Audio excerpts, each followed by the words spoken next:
But this is the face of the new anti-Semitism. It targets the Jewish people by targeting Israel and attempts to make the old bigotry acceptable to a new generation. An historic speech by Stephen Harper addressing the Israeli Knesset today, pledging unwavering support for the Jewish state. The Prime Minister suggested there's a new face of anti-Semitism emerging, especially among those who point the blame at Israel for the problems in the Middle East. He says it's exhibited on campuses in Canada. Does sharp criticism for Israel amount to anti-Semitism? How do you draw the line? What stood out in an historic address by the Prime Minister in the Knesset today? You got many rounds of applause, and a couple of members of that parliament, the Knesset, walked out and heckled. Joining me now to put some perspective on it and what jumps out in Toronto, Janice Stein, the director of the University of Toronto's Munk School of Global Affairs, one of our regular panelists, and in Winnipeg, Mohamed El Rashidy, Vice President of the Canadian Arab Federation, also one of our regulars. Both of you, good to see you back here. Let's start with you, Janice Stein. What stood out for you in Harper's speech at the Knesset today? Well, Evan, it was a strong and vigorous and articulate defense of Israel as a democratic state, probably the most ringing defense that has ever been heard, really, from any Canadian Prime Minister. Really, two things jumped out at me. The first of which was his repeated references in the speech to Israel as the state of the Jewish people. Now, that is a demand that the Prime Minister of Israel is making in the current negotiations, and that is a nuance, but nevertheless a shift in the way Canada describes Israel. The second was a strong endorsement of a two-state solution. So embedded in this defense of Israel was nevertheless the expressed hope that Israel and Palestine would live side by side in peace. So he reiterated the core elements of Canadian policy there. And the third was this discussion of anti-Semitism, in which he said explicitly not all criticism of Israel is anti-Semitic, but when it is unbalanced, it is in fact the new kind of anti-Semitism. Mohamed El Rashidy, what was your reaction? What stood out for you?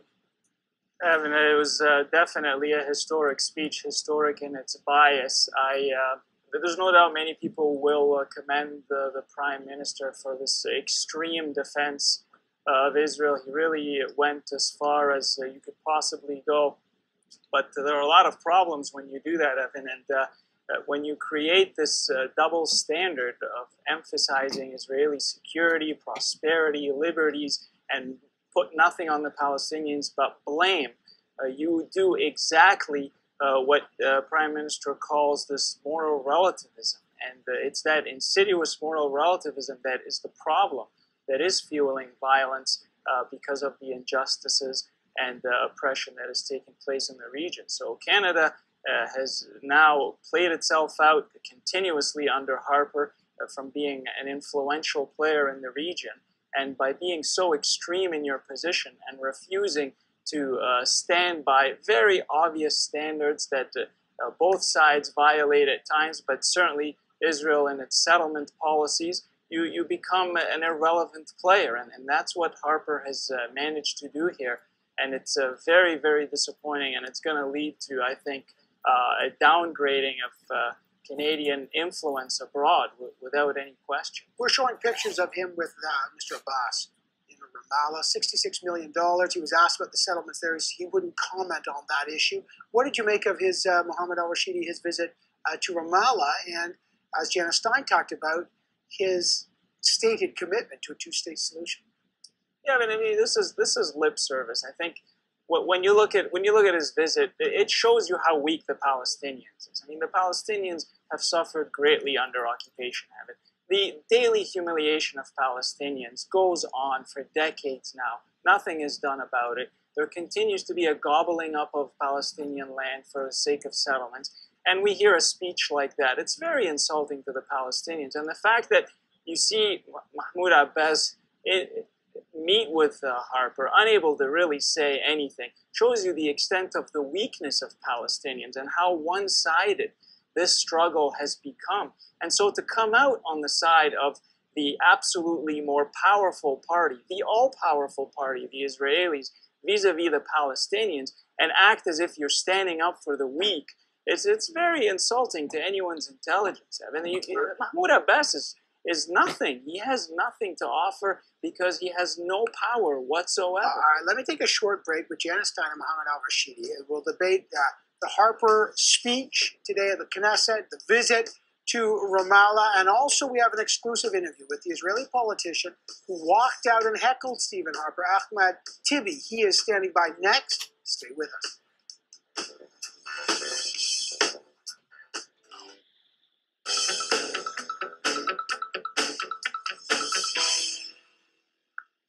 We're back talking about Stephen Harper's historic address at the Knesset, his visit to Ramallah today with a huge delegation. Janice Stein of the Munk School of Global Affairs, Mohamed El Rashidy of the Canadian Arab Federation are with me. And extraordinary scenes taking place today. Stephen Harper getting standing ovations from the vast number of members in the Knesset. But in mid-speech, he was heckled by two Arab-Israeli politicians who then walked out. Take a look at an extended clip of exactly what happened.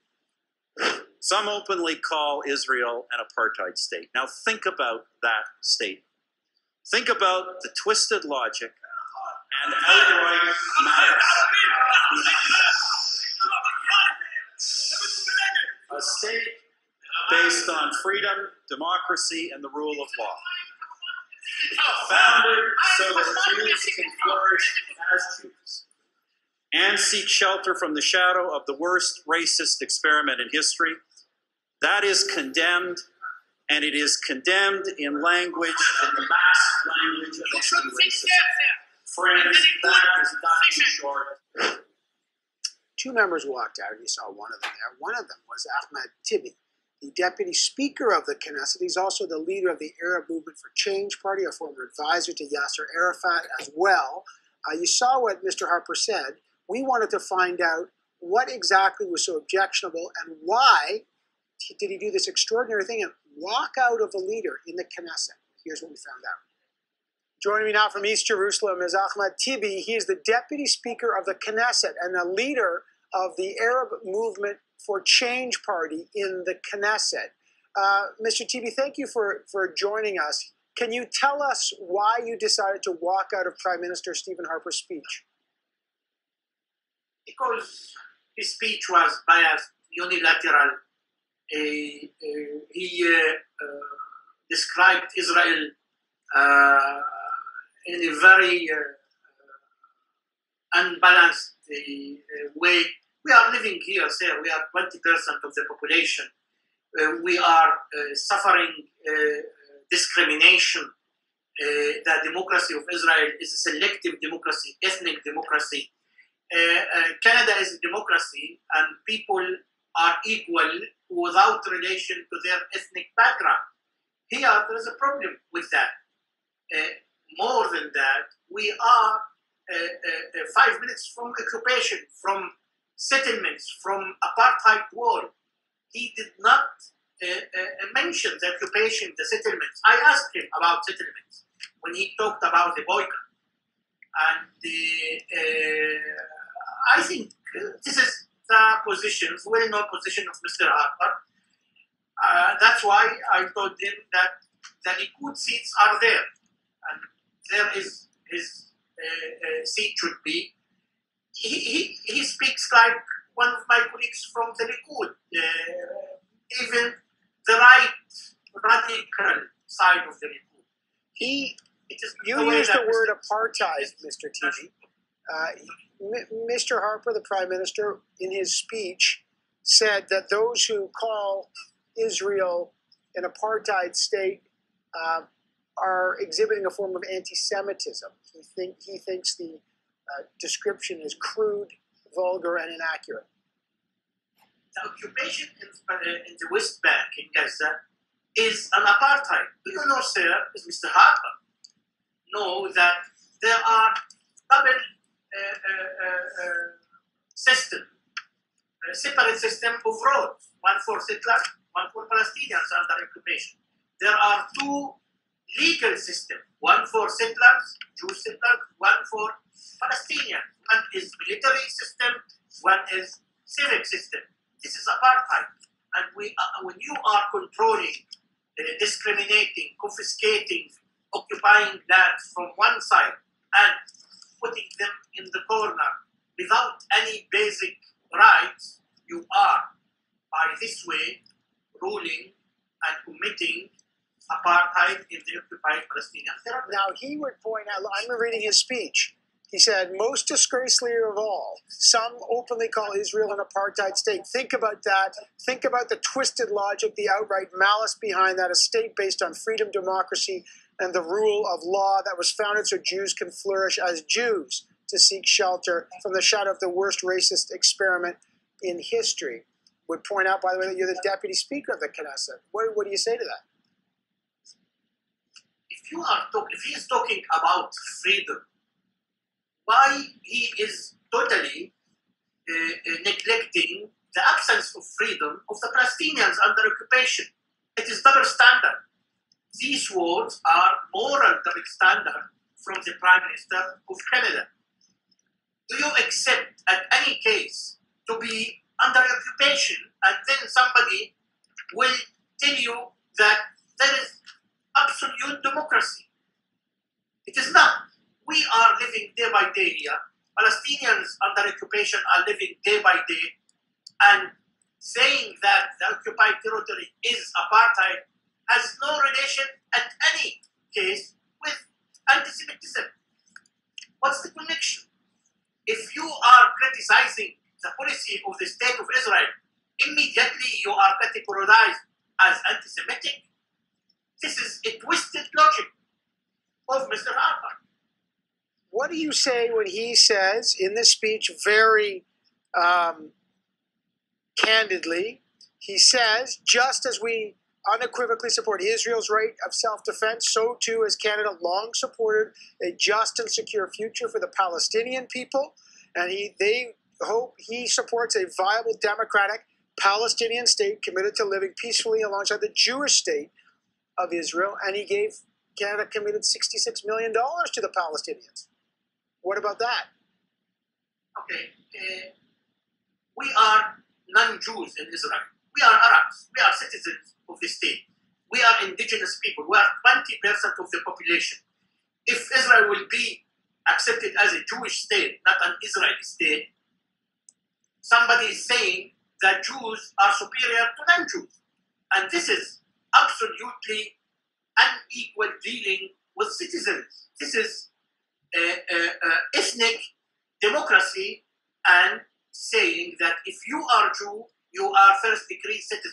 So as an Arab Israeli, you fundamentally do not support the idea, the philosophy, the premise that Israel should be a Jewish state. That's your fundamental disagreement with the foundational principle. Definitely, sir. This is my position. This is my platform. I am saying that Israel should be defined as state of its own nationalities. There are two nationalities in Israel. One is Jewish majority. One is Arab-Palestinian minority. We are not transparent. We are not nonsense. Nobody. We are a community. We are a minority, and we are a national minority. Saying that Israel is a Jewish state is neglecting our existence, our very existence, and our narrative. I would not accept that.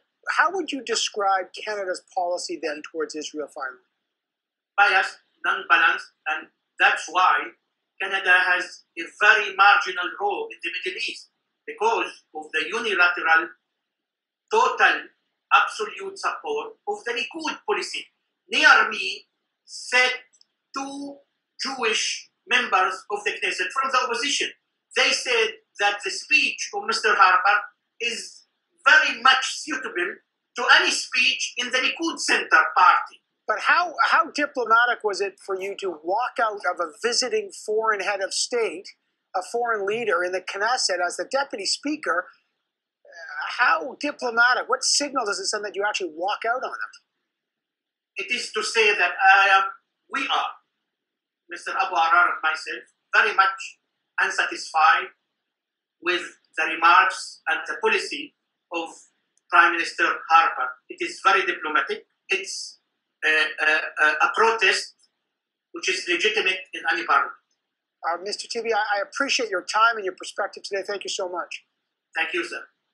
Okay, let's get some reaction to that interview from Janice Stein and Mohamed El Rashidy to what he said and his reaction, Janice Stein. So first of all, Evan, the fact that Ahmed Tibi both heckled and walked out is no surprise whatsoever, and I'm sure that Prime Minister Harper was briefed. Any time you watch the Knesset function, there is an enormous amount of heckling that goes on, far more than in our House of Commons. So I don't think it was any surprise whatsoever today. And I think when Prime Minister Harper chose to give that speech to the Knesset, he must have been fully expecting that there would be heckling and that some members of Knesset would walk out. The second major complaint, actually, that Ahmed Tibi made, and this is a big one right now, is around this issue of Israel as a Jewish state. And he said Arab Palestinians, Arab Israelis living in Israel are a minority, and that's why he cannot accept that description. Let's just go next door to Egypt. It is the Islamic Republic of Egypt. It has been for a long, long time. There is a 10% minority Christian population that lives in Egypt. So in fact, identifying a state by the religious affiliation of its majority is not unusual. What really matters, though, is how you treat the minority. So in some sense, this discussion is just off base. Mohamed El Rashidy, but if I may respond to that, first of all, Professor, I certainly hope Israel is not aiming for Egypt's style of democracy, and you don't want to emulate it in any way. That would be a huge step backwards, I would say. But in relation to what Tibi said, you can feel the pain, Evan. The Palestinians are going through a lot. I'm not Palestinian, and I can feel their pain. And I think it's very unfortunate to go all the way over there and be so blind and deaf to it. And this pain is caused, as we've heard over and over, by what Israel is doing to them. It's not the force majeure. It's not the weather. It's being done to them, and it needs to stop. The Prime Minister, by putting Israel above the law and refusing to stand up for international law, which is what friends and allies do with each other, he himself is actually isolating Israel. He himself is putting it in a corner. And that is wrong. And most importantly, it will hurt Canada's standing in the world. The standing, Evan, that took years and years to build and a lot of sacrifice to achieve this international brand that is Canada, where Americans travel with a Canadian flag on their backpacks so that they can be safe. That's what Canada used to be around the world, and Harper is denigrating that by doing this. And whether it's for personal reasons or domestic politics, whatever the heck it is not going to help Canada, and that's what he should be focused on. All right, let me take a short break. We'll continue this discussion after a very short break with Janice and Mohamed. I will talk more about Stephen Harper's address to the Knesset today. And the question we've been asking you, is the policy balanced or not balanced? We'll also speak to another Israeli politician, former House Speaker Rivlin, from the same party as Benjamin Netanyahu, the Likud party. What does he say about Ahmed Tibi's criticism of Mr. Harper? We'll find out that next. Stay with us.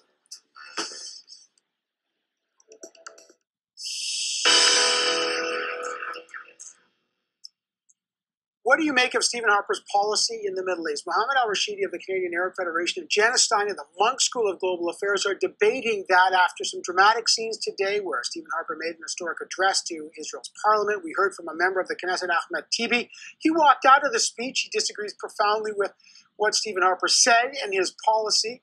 We also spoke to Rivlin. He's a Likud party member of the Knesset, the former Speaker of the House, to get his response to what Mr. Tibi said and did. I began by asking him what his reaction was to the protest of Mr. Tibi walking out on Stephen Harper's speech. Listen to what he told us.